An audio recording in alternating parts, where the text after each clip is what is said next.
Hello students, this is your course on content marketing. In this video on measuring content marketing performance, we're going to talk about unique page visits as a KPI.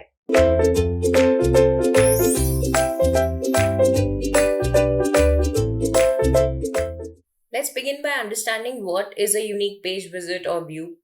Unique page view is a metric to study the flow of website traffic and understanding exactly which pages are driving most engagement from the target users. It is a better measure of content performance than total page views, of course, because unique page views or unique page visits indicate how many actual unique users your content was able to attract and does not really capture multiple views generated by the same user, sometimes intentionally, sometimes by mistake.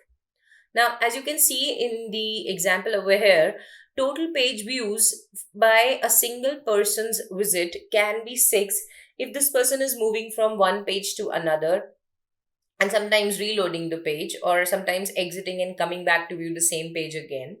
So, total page views from a single person's visit can be 6 pages, but actually, if you notice, the customer, this particular user, is only visiting page A, page B, and page C. Therefore, actual unique page views that are happening in this person's session is 3. So it is a better indicator of how many pages per session are getting captured and how many pages per session is becoming the average, the norm for your users, thereby informing you that how much page depth is actually important for you or irrelevant is relevant for you if you want to get your message across to your customers without causing a bounce or without them losing interest. So unique page visits therefore can measure that for you, and therefore it is also a KPI which is measured by most content marketers. And to do that, once again, you have platforms like Google Analytics and even the content management systems that you use or softwares that you use also have this functionality of capturing how many page views versus unique page views happened in a given period of time.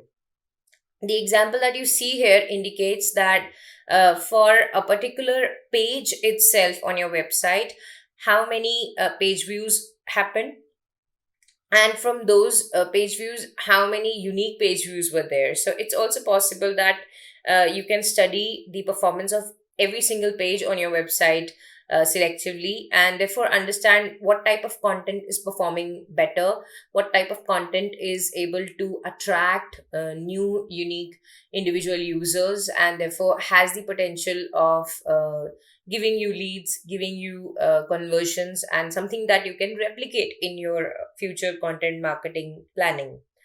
You can also capture average time on page, thus informing you that if a customer is spending higher time or more time on a page, then they are more engaged or with the content and they are consuming it to perhaps to its entirety. But if they are leaving early, then it's possible that they lost interest, or they didn't find it relevant beyond a certain point, or they just consumed what was of interest to them and then left midway.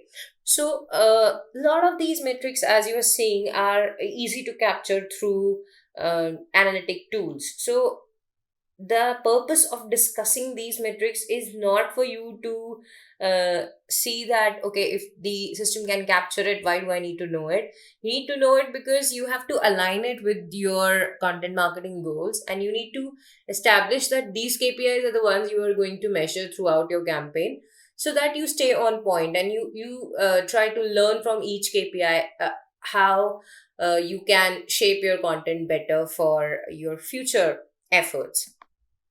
So that's about unique page visit and how it figures as quality of content or performance of content measuring KPI. Now, next up, we'll talk about downloads as another metric. Until then, thank you.